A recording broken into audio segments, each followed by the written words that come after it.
Ang salita ng Diyos mula sa sulat sa mga taga-Efeso, Kabanatang 4 hanggang Kabanatang 6. Ang pagkakaisa sa Espiritu. Kaya't ako na isang bilanggo dahil sa Panginoon ay namamanhik sa inyo na mamuhay kayo gaya ng nararapat sa mga tinawag ng Diyos. Kayo'y maging mapagpakumbaba, mabait at matiyaga. Magmahalan kayo at magpaumanhinan. Pag sumakita ninyong mapanatili ang pagkakaisang mula sa Espiritu sa pamamagitan ng buklod ng kapayapaan. Iisa lamang ang katawan at iisa rin ang Espiritu. Gayon din naman, iisa lamang ang pag-asa ninyong lahat, dulot ng pagkatawag sa inyo ng Diyos. May isa lamang Panginoon, isang pananampalataya at isang bautismo. Isang Diyos at Ama nating lahat. Siya'y higit sa lahat, gumagawa sa lahat at sumasa lahat. Ang bawat isa sa atin binigyan ng tanging kaloob ayon sa sukat na ibinigay ni Kristo. Ganito ang sinasabi ng kasulatan. Nang umakyat siya sa kalangitan, nagdala siya ng maraming dihag at nagbigay ng mga kaloob sa tao. Ano ang ibig sabihin ng umakyat siya? Ang ibig sabihin niyan ay bumaba muna siya rito sa lupa. Ang bumaba ay siya rin namang umakyat sa kaitaasan, sa kabila ng mga langit, upang malaganapan ng kanyang kapangyarihan ang kalahat-lahatan.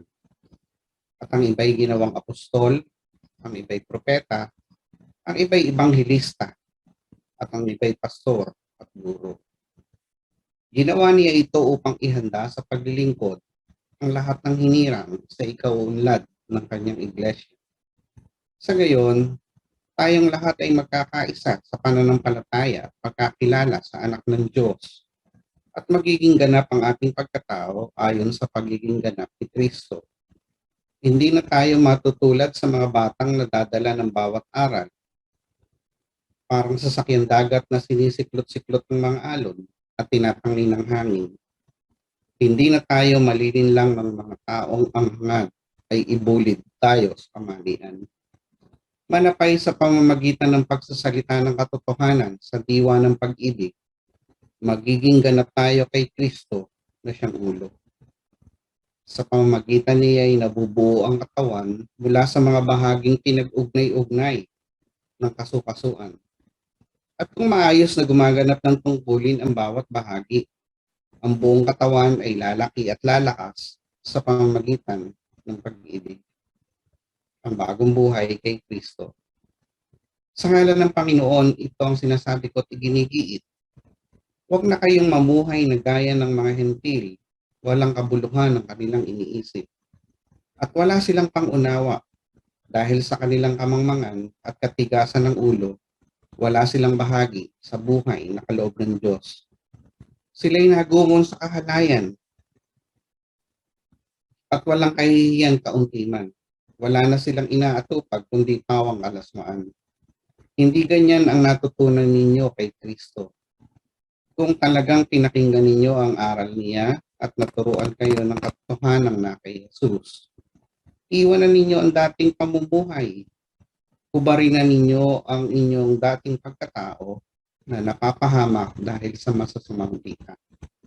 Magbago na kayo ng diwa at pag-iisip. At ang dapat makita sa inyo ay ang bagong pagkatao na nilikhang kalarawan ng Diyos, kalarawan ng kanyang katuwiran at kabanalan. Dahil dito, itakwil na ng bawat isang kasinungalingan at lahat ay magsalita ng katotohanan sa kanyang kapatid, sapagkat tayo bahagi ng iisang katawan. Kung magagalit man kayo, iwasan ninyong kayo'y magkasala. Agad ninyong pawiin sa kalooban ang galit. Huwag ninyong bigyan ng pagkakataon ang dyablo. Ang magnanakaw ay huwag nang magnakaw. Sa halip, magtrabaho siya at gamitin ang kanyang kamay sa anumang gawaing marangal upang may maitulong sa mga nangangailangan. Huwag kayong gumamit ng masasamang pananalita. Sikaping lagi na ang pangungusap ninyo yaong makabubuti at angkop sa pagkakataon upang pakinabangan ng makaririnig. At huwag ninyong dulutan ng pighati ang Espiritu Santo, sapagkat ito ang tatak ng Diyos sa inyo, ang katibayan ng inyong katubusan pagdating ng takdang araw. Alisin na ninyo ang lahat ng sama ng loob, galit at puot. Huwag na kayong mambubulyaw, manlalait, at mananakit ng damdamin ng kapwa. Sa halip, maging mabait kayo at maawain sa isa't isa. At pagpatawaran, tulad ng pagpapatawad sa inyo ng Diyos sa pamamagitan ni Kristo. Efeso, Kabanatang 5. Mamuhay bilang mga taong naliwanagan. Yamang kayo ay mga anak na minamahal ng Diyos, tularan ninyo siya. Mamuhay kayong puspos ng pag-ibig tulad ni Kristo. Dahil sa pag-ibig sa atin, inihandog niya ang kanyang buhay bilang mahalimuyak na hain sa Diyos. Kayo'y mga hinirang ng Diyos, kaya't hindi dapat mabanggit man lamang sa inyong usapan ang anumang uri ng pakikiapid, karumihan o pag-iimbot. Gayon din ang anumang malaswa o walang kabuluhang usapan at pagbibirong di nararapat. Sa halip, magpasalamat kayo sa Diyos. Alam ninyo na walang bahagi sa kaharian ni Kristo at ng Diyos ang taong mapakiapid, mahalay o mapag-imbot, sapagkat ang pag-iimbot ay pagsamba sa Diyos-Diyosan. Huwag kayong padaya kanino man sa pamamagitan ng mga pangangatwirang walang kabuluhan, sapagkat dahil sa mga gawang iyon, ang Diyos ay napopuot sa mga suwain. Kaya't huwag kayong makikisangkot sa kanila. Dati, nasa kadiliman kayo, ngunit ngayon nasa liwanag sapagkat kayo'y sa Panginoon. Mamuhay kayo gaya ng nararapat sa mga taong naliwanagan. Sapagkat ang ibinubunga ng pamumuhay sa liwanag ay pawang mabuti, matuwid, at totoo. Pag-aaralan ninyo kung ano ang kalugod-lugod sa Panginoon. Huwag kayong makikisama sa mga taong gumagawa ng mga bagay na walang ibinubungang kabutihan, mga bagay na dulot ng kadiliman. Sa halip, ay ilantad ninyo sila at ang kanilang mga gawa. Sapagkat kahiya-hiyang banggitin man lamang ang mga bagay na ginagawa nila ng lihim. Ang lahat ng nalalantad ay naliliwanagan, at ang naliwanagan ay nagiging liwanag. Kaya't sinasabi, gumising ka, ikaw na natutulog. Magbangon ka mula sa mga patay, at liliwanagan ka ni Kristo. Kaya't ingatan ninyo kung paano kayo namumuhay. Mamuhay kayong tulad ng matatalino at di tulad ng mga mangmang. Sapagkat masama ang takbo ng daigdig. Samantalahin ninyo ang bawat pagkakataon na kayo'y makagawa ng mabuti. Huwag kayong mga hangal. Unawain ninyo kung ano ang kalooban ng Panginoon. Huwag kayong maglalasing, sapagkat nakasisira iyan ng maayos na pamumuhay. Sa halip, ay sikapin ninyong mapuspos kayo ng Espiritu Santo. Sama-samang ipahayag ang inyong damdamin sa pamamagitan ng mga salmo, mga imno, at mga awiting espiritual. Buong puso kayong umawit at magpuri sa Panginoon. Lagi kayong magpasalamat sa Diyos at Ama dahil sa lahat ng bagay sa pangalan ng ating Panginoong Hesukristo. Mga tagubilin sa mag-asawa, pasakop kayo sa isa't isa tanda ng inyong paggalang kay Kristo. Mga babae, pasakop kayo sa inyong asawa tulad ng pagpapasakop ninyo sa Panginoon, sapagkat ang lalaki ang ulo ng kaniyang asawa, tulad ni Kristo na siyang ulo ng iglesia na kaniyang katawan at siyang tagapagligtas nito. Kung paanong nasasakop ni Kristo ang iglesia, gayon din naman ang mga babae dapat pasakop ng lubusan sa kani-kanilang asawa. Mga lalaki, ibigin ninyo ang inyong asawa gaya ng pag-ibig ni Kristo sa kaniyang iglesia. Inihandog niya ang kanyang buhay para rito, upang ang iglesia ay italaga sa Diyos matapos linisin sa pamamagitan ng tubig at ng salita. Ginawa niya ito upang maiharap sa kanya ang sarili ang iglesia, marilag, banal, walang batik, at walang anumang dungis o kulubot. Dapat mahalin ng mga lalaki ang kani-kanilang asawa tulad ng sarili nilang katawan. Ang lalaking nagmamahal sa kanyang asawa ay nagmamahal sa kanyang sarili. Walang taong namumuhi sa sarili niyang katawan, bagkus ito'y pinakakain at inaalagaan, gaya ng ginagawa ni Kristo sa iglesia. Tayo'y mga bahagi ng kaniyang katawan. Dahil dito, iiwan ng lalaki ang kaniyang ama't ina at magsasama sila ng kaniyang asawa at sila'y magiging isa. Isang dakilang katotohanan ang inihahayag nito. Ang kaugnay ni Kristo sa iglesia ang tinutukoy ko. Subalit ito'y tumutukoy rin sa bawat isa sa inyo. Mga lalaki, mahalin ninyo ang inyong asawa gaya ng inyong sarili. Mga babae, igalang ninyo ang inyong asawa. Efeso, Kabanatang 6. Aral sa mga magulang at mga anak.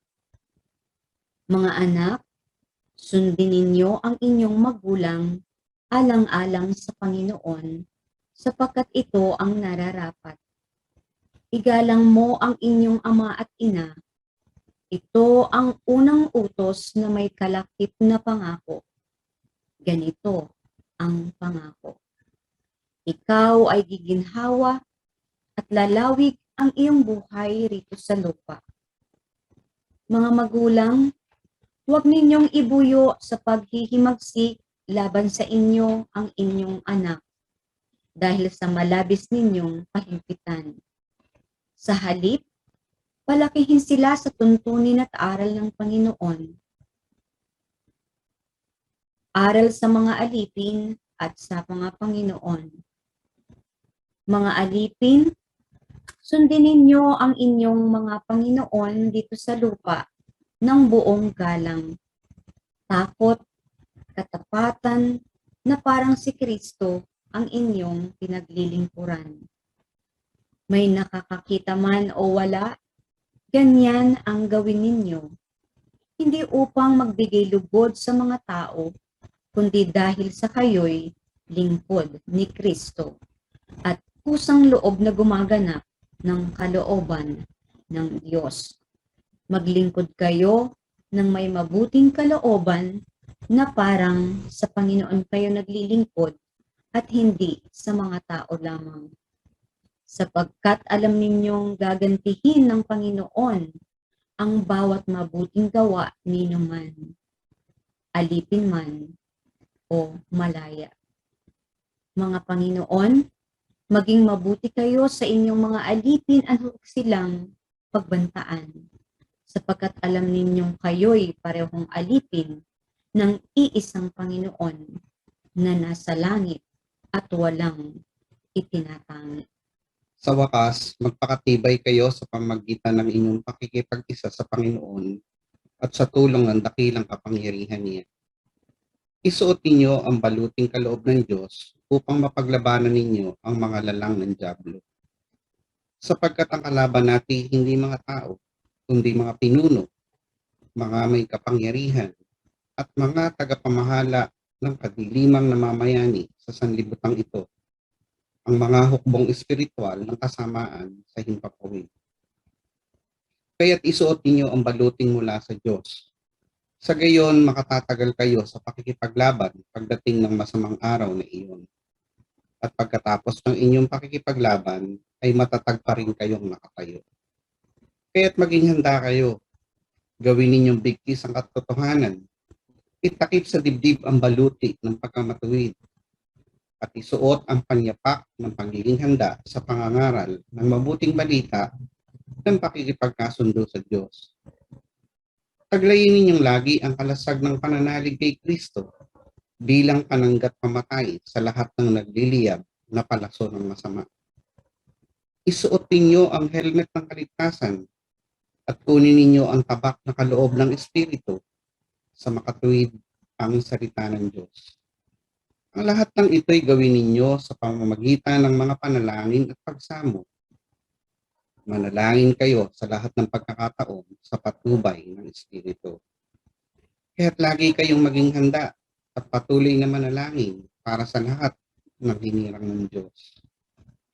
Panalangin din ninyong ako'y pagkalooban ng wastong pananalita upang buong tapang kong maipahayag ang hiwaga ng mabuting balita.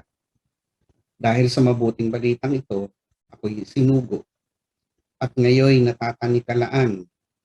Kaya't ipanalangin ninyong maipahayag ko ito ng buong tapang gaya ng nararapat. Si Tikiko na mahal nating kapatid at tapat na lingkod ng Panginoon ang magbabalita sa inyo ng lahat ng bagay tungkol sa aking kalagayan at ginagawa. Kaya't isinusugo ko siya sa inyo upang malaman ninyo ang aming kalagayan at lumakas ang inyong loob. Ang kapayapaan at ang pag-ibig na kalakip ang pananampalataya ay ipagkaloob nawa ng Diyos Ama at ng Panginoong Jesucristo sa mga kapatid. Ang pagpapala ng Diyos ay sumainyong lahat na umiibig ng walang maliw sa ating Panginoong Jesucristo. Ito ang salita ng Diyos sa araw na ito, hatid sa inyo ng Board of Christian Education and Discipleship at ng Philippine Bible Society. Mula sa part mo.